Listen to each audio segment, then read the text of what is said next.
take a closer look at these issues about China's dress, whether we should have a national dress on such occasion like a Spring Festival. We should learn more from our Asian neighboring countries. I'm very happy to be joined here by Jennifer Leung. She's the CEO of Bigo Education and Vice President of LC Venture. We are also joined here by Hanwha Media and Communication Consultant and Professor David Moser, Academic Director of Capital Normal University. Welcome to our program here.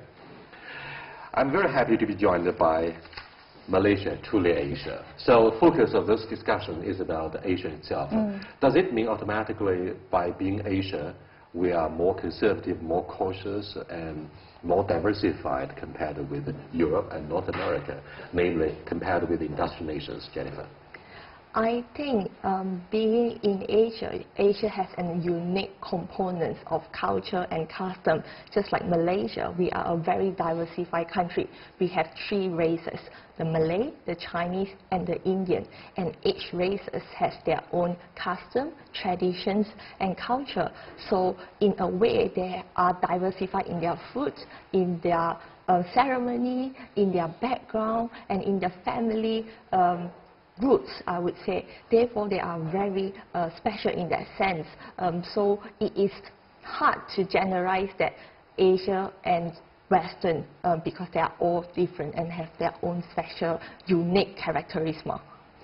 Jennifer, forgive me for not being in your country for a long time, but I'm wondering aloud whether Malaysians in their daily life will be wearing universal Western suits or like the traditional one you are wearing? We do actually. I think Malaysia is one of the countries that preserve our traditions and custom very well in the sense that the Chinese will wear cheongsam on big occasions, and our Prime Minister and politicians will wear, because they are Malay, they are Muslim, they will wear their baju kurung and their kebaya during big occasions and big political meetings.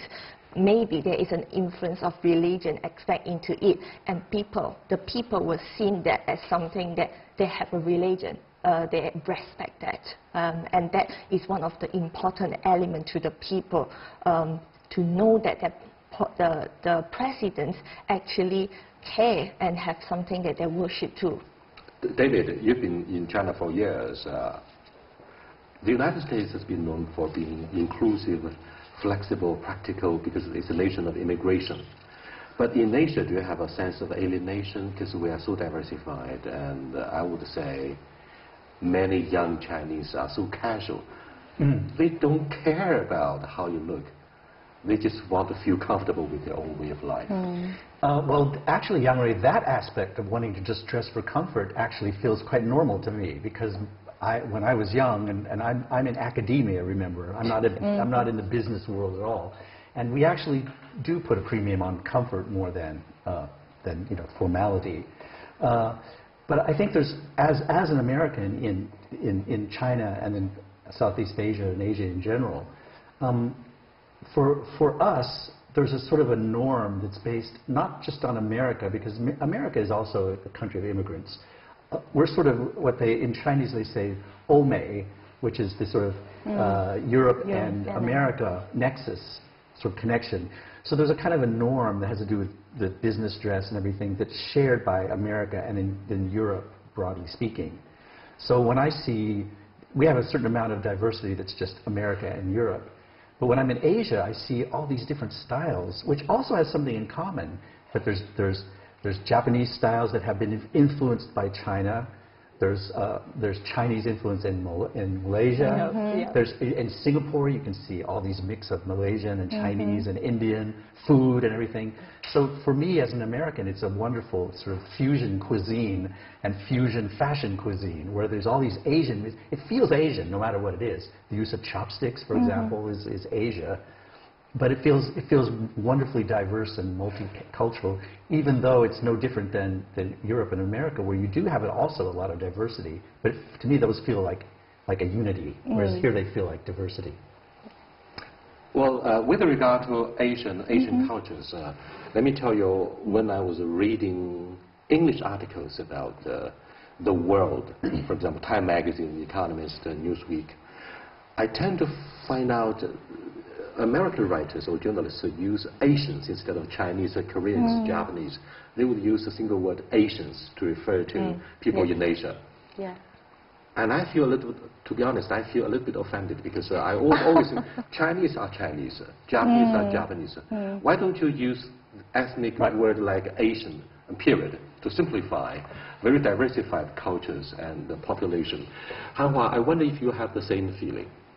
I don't feel that offended, to tell the truth, because it's just like we call them Omei, Europe and Americans. Maybe Americans are okay, but maybe Europeans, they would like themselves to be called British, and or maybe French, Germans, right? So it's not that offended to me.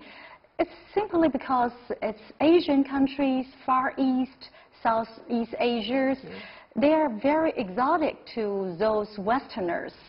This might be their true feeling, and they really can't recognize. I don't know whether, David, whether you can recognize between Japanese or Chinese and the Koreans. We talk, or maybe by dress. Sometimes in some occasions, maybe now you can tell the differences. I can. I now can tell the difference. Yes, usually, but for most Americans, and I don't know about Europeans, most Americans cannot. They cannot even tell the difference in the Japanese script, Japanese language, and Chinese language. They'll look at Japanese and that's just Chinese, right? Right, most of them are. You mean before September the 11th, if I use only one ID, I could be regarded as both Japanese and Chinese? Well, yeah, probably, yeah. Well, they don't give a damn about how you look like. Culture plays more role here. These are not like separate races. Yeah. I remember when I was at Peking University in the 1980s, there was a guard in front of the foreign dorm. And there was women and men coming in from Korea, from Taiwan, from Malaysia, from American Chinese, and so forth. And this guy would let these people come and go. He wouldn't bother them. He could somehow see they were foreigners. But if a Beida, if a Peking University student tried to go into the dorm, he would say, "Hey, where's your ID? Who you want to see?" And I said, how can he tell the difference from this local Chinese from all these other Oriental-looking people? And he was looking at their dress, their eyeglasses, their hair, the way they walked. You can see the cultural difference. It's not in the genes. It's not in the DNA. And I think that's something most Westerners. But can I mention just one other thing? You talked about the objection to using the word Asian. There's also this problem in reverse when China and other countries talk about the Western countries. Yes. What is the Western country? What does this mean? The Western Hemisphere.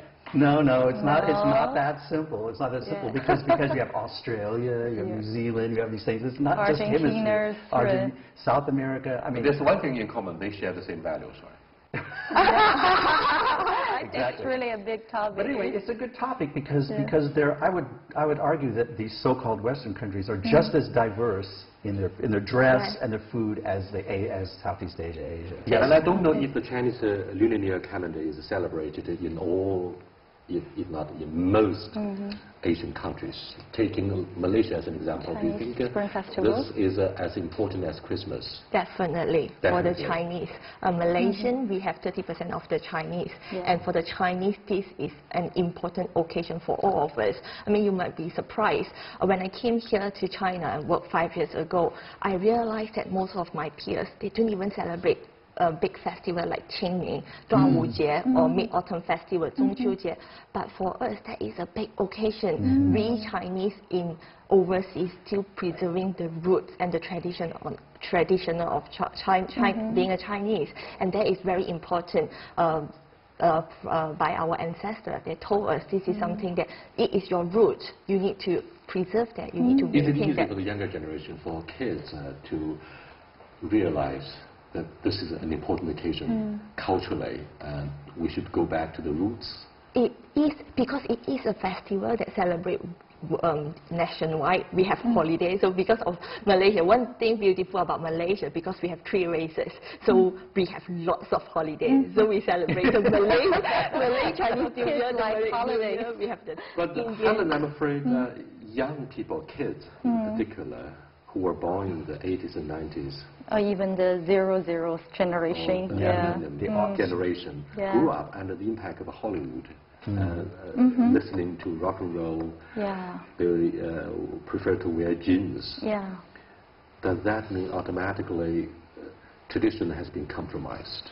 Yeah, to some extent. If we I have go to back to the confess. traditional culture on occasion like a Spring Festival, do you think they would complain? You guys are a little bit too nostalgic. Maybe not that to that complaint because of the holiday reason, but still kids may be happier when they celebrate Halloween or Christmas than celebrating the Spring Festivals, because to have those Western holidays, they can celebrate that with friends, with peers, and they can have a really enjoyment. But for Spring Festival, it's more like to get together with families and to have many traditional ceremonies that are not that interesting or attractive to the young kids. That's the problem. So we need some revolution or evolution of the Chinese Spring Festival as well. Some elements need to be added on in addition to those holiday factors. What else can you tell us about the variety in Asia, other than the diversified culture, different levels of economic development, so many different languages, even in one province, like in China, 20 kilometers away, you have a very different dialect. That's something that I've explored a lot because I've done work on linguistics and Chinese dialect development and the spread and the Putonghua policy, the official language policy. And it's true, we tend to think of China, Chinese culture, as this very unified, homogeneous culture, especially foreigners, because from the outside, they look like a very homogeneous language. But you do have many hundreds, if not thousands, of local dialects and very, very different cultures. Yeah. The Ministry of Culture still says that there are as many as 300, 400 million people who still cannot speak the standard Mandarin, Putonghua, because there's still these very separate cultural spheres. And places like Guangdong province, Canton province, arguably is almost a separate kind of culture, separate language, a very different culture. That's something that needs to be recognized, and I think that Asia in general is both more diverse than we tend to think that it is, but also much more connected. And as we get to you talk about One Belt, One Road, this notion, so much came through the Silk Road from the Middle East, from Europe, that became also a part of those Western provinces and Chinese culture as a whole. It's really much more complicated than we tend to think. Very, very complex. It's more like a two-way street when we speak of the Silk Road. When it comes to the Chinese national dress or the Asian dress code or Asian culture, I can give you a very good example. The APEC designer Chu Yan, she just released a very new fashion show, and the inspiration or the muse of her new season of dress is a flying horse found alongside the Silk Road. And she also shared with me that she drew a lot of inspirations from Indian dress as well as Southeast Asian dress because of the maritime Silk Road as well in the past. So the elements of the Chinese dress, even in the past, from the Han Dynasty all the way through the Qing Dynasty, has been already embracing or integrated with many traditional elements alongside the Silk Road countries, including the Mid-Asia countries, Southeast Asian countries, as well as Indian. Okay, thank you so much. You are watching Dialogue with, in fact, that's our Spring Festival special with Jennifer, Helen, and David. Stay with us. We'll be right back.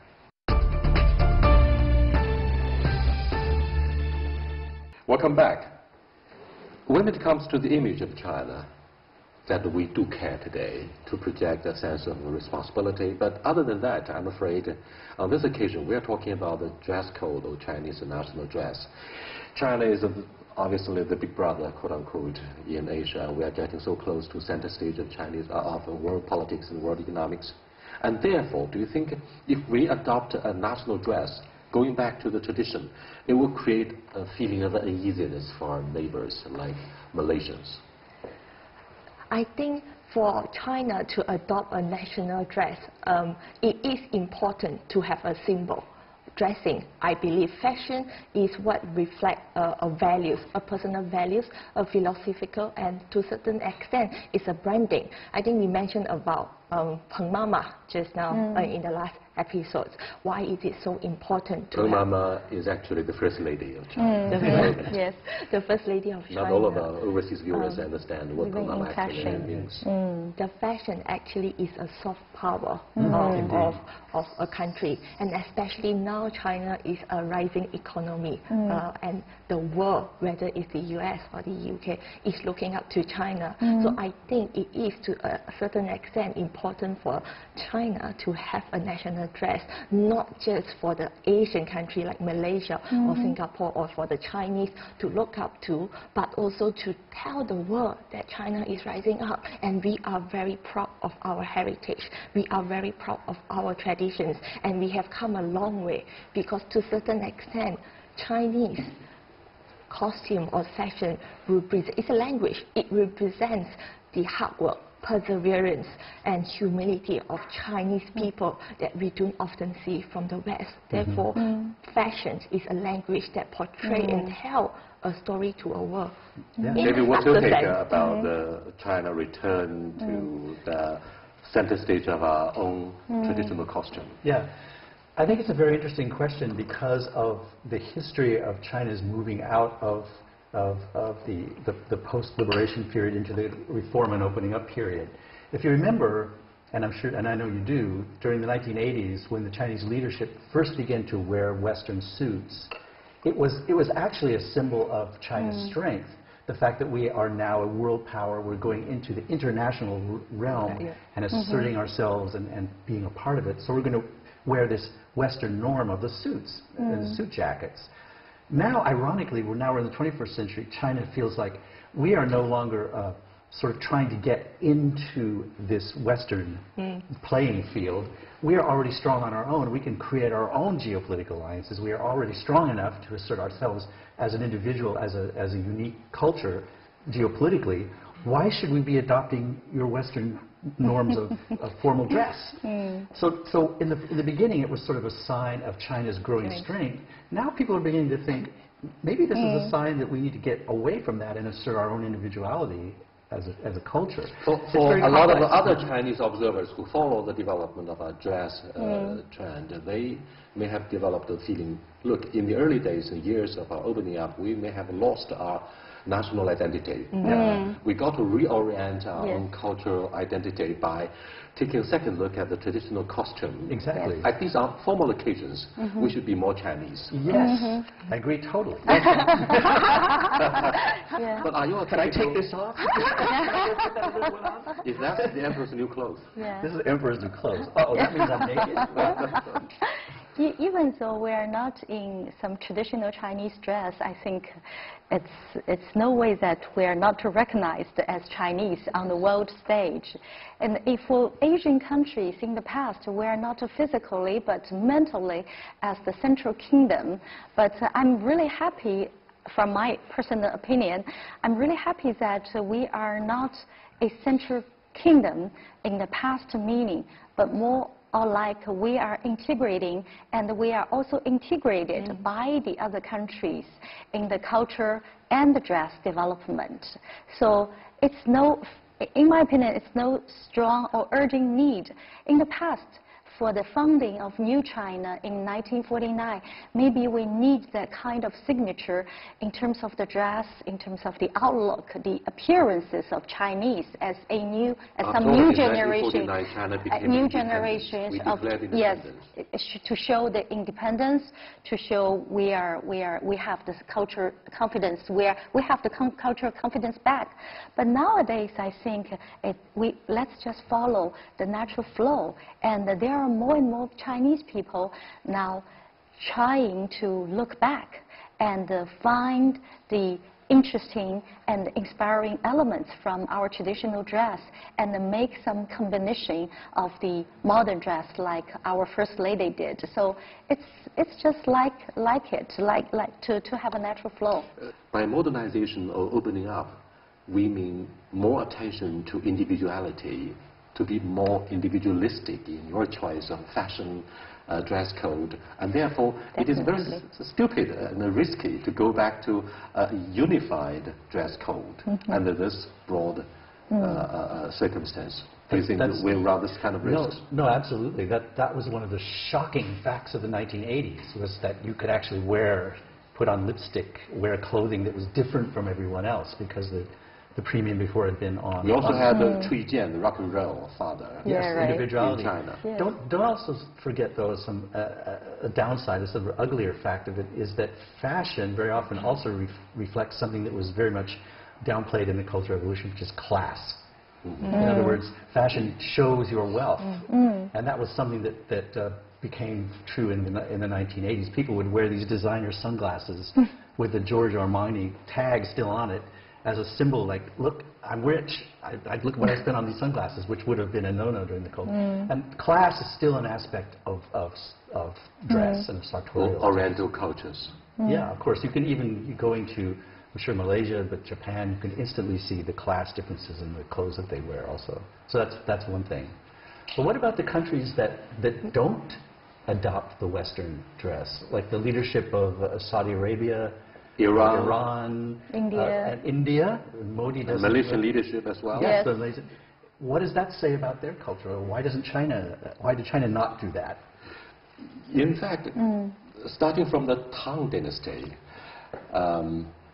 former chairman of the U.S.-China National Committee, or the U.S.-China Relations National Committee, said to me, from then on, China had become very diversified, very open. Yeah. We are not talking about the end of the Cultural Revolution. In fact, your opening up started in the Tang Dynasty, and I was shocked to learn this. And I was shocked to be briefed and lectured by an American. Tang Dynasty was established by a minority ethnic groups in China, and statistics told us that in the Tang court, there are about 30% of the officials are from overseas. Quote-unquote overseas, like in those mid-Asian countries or even the Mid-East countries. So Tang Dynasty showed us a culture integration and cultural diversification. It is a very good example. So it reflected in its dress as well, dress and suits. That's why I think maybe Tang Dynasty is the dynasty or exact period of time that we can have so many inspirations even till today from those elements. Those elements already showed us the integration of different cultures. And this kind of embracing, this attitude of embracing different cultures is the essence of the Chinese culture, to be embracing, to be more diversified, to be more integrated. Integration not just started from Tang Dynasty. Actually, the construction of the Great Wall failed to block the entry and invasion by two nomadic nationalities, the Mongolians and Manchurians. And therefore, the Han nationality got mixed up with other ethnic groups. Therefore, we have 56 such minority groups in China. Therefore, do you believe that China is a country as flexible as the United States? Very inclusive, like the Belt and Road Initiative, which aims to be inclusive and diversified. Yes. I think with 30 billion populations, China has to be flexible in every sense. But to a certain extent, going back to your questions on individualization, I believe that with the advance of technology and with the current era, people have that personality and individualistic display on their fashions. And they can be casual, they can be relaxed, and they do not need to follow certain customs and traditions. But we can't deny the fact that the custom and the tradition, the original, what we call the Mao suit or the tradition Cheongsam Qipao, is the roots and the identity of China, is the identity of the Chinese. Wherever we talk about traditional costume of China, we think of Qipao, we think of the Mao suit. We can't deny that, and the world know about that. And the beauty of it is that, I'm not sure, but if you can see the difference between a Chinese wearing a Cheongsam, a Qipao, and a Westerner wearing a qipao, you can see that the Westerner just can't carry the qipao as beautiful and as elegant and the style of that qipao compared to a true Chinese, because that is who we are, that is our identity and reflects our characterism. Therefore, I believe fashion is more than just an outlook. It's just more than a style. It's who Ladies, is congratulations on qipao, because Western gentlemen tend to marry more Chinese women than the other way around. Well, thank you so much for being with us. That's the end of our special program on the Spring Festival. The last question is very much about my own change of the wardrobe. I changed from the traditional costume to Western suit. Yes. Will that deliver a conflicting signal to our Western audience, a skeptical one, an increasingly skeptical one about the assertiveness of the Chinese? Because we are developing so fast economically. I don't think you should worry about it. If it's time to assert yourself, just do it. You got it. Yeah. You got it. Thank you so much. You don't forget your past, but also you embrace the future. Thank you. With that, we come to the end of this edition of Spring Festival Special on Dialogue. I'll see you next time. Goodbye.